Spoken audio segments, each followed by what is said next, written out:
എന്താണ് പണിയാണ് ഇപ്പോൾ ഏറ്റവും ലേറ്റസ്റ്റ് ഇറങ്ങാൻ പോകുന്നത്? എങ്ങനെയാണ് ഈ സിനിമയിലേക്ക് എത്തിയത്? എന്താണ് ഈ ഇതിലെ ഒരു യാത്ര ഒന്ന് പറഞ്ഞുതരാമോ?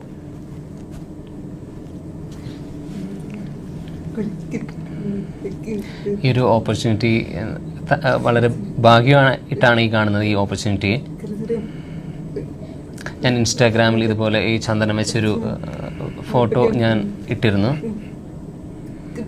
ഇത് കണ്ട് ജോജു ജോർജിനെ ഇഷ്ടപ്പെട്ട് ഈ സിനിമയിലേക്ക് സെലക്ട് ചെയ്യുകയായിരുന്നു. എൻ്റെ ആ ഫോട്ടോയിൽ ഞാൻ ചന്ദനക്കുറി തൊട്ടിരുന്നു. അതാണ് അതിൻ്റെ ഒരു റീസൺ. പിന്നെ ഈ സ്ക്രിപ്റ്റ് കേട്ടു, എനിക്ക് വളരെ ഇഷ്ടപ്പെട്ടു. അങ്ങനെയാണ് ഞാൻ ഈ സിനിമയിലേക്ക് എത്തിപ്പെട്ടത്. എന്താണ് ഈ സിനിമയിൽ ഏറ്റവും അട്രാക്ട് ചെയ്തൊരു വിഷയം എന്താണ്?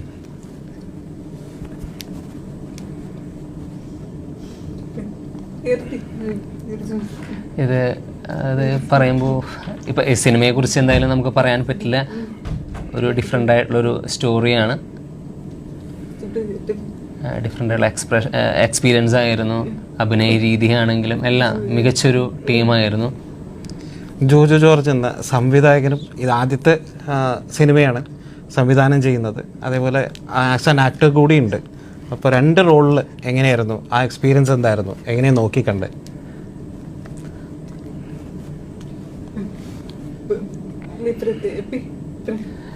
ഞാൻ ജോജു ജോർജിനെ മുമ്പ് കണ്ടിട്ടില്ല, പക്ഷെ അദ്ദേഹത്തിൻ്റെ സിനിമകൾ ഞാൻ കണ്ടിട്ടുണ്ട്.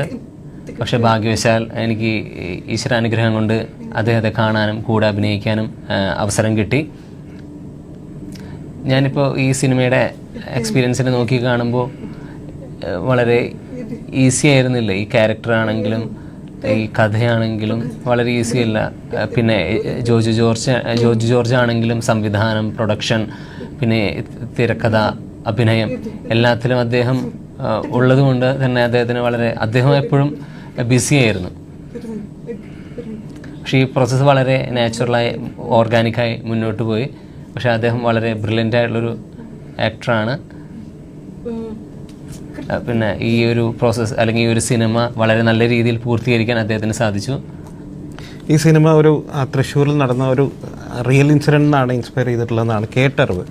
അപ്പോൾ ഇതിലെ ക്യാരക്ടർ അനുഭവിക്കുന്ന മാനസികംസ് എന്താണ്? അതിലെ ഡയലോഗ് പഠിക്കാനോ അങ്ങനത്തെ കാര്യങ്ങളൊക്കെ എങ്ങനെയായിരുന്നു? എങ്ങനെയാണ് ഈ ക്യാരക്ടറിനെ ഒന്ന് ക്രാക്ക് ചെയ്തെടുത്തത്?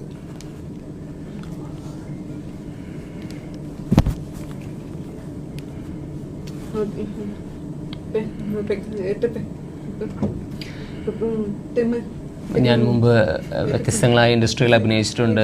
അല്ലെങ്കിൽ തമിഴ്, തെലുങ്ക് അങ്ങനെയുള്ള ഇൻഡസ്ട്രിയിൽ ഞാൻ അഭിനയിച്ചപ്പോൾ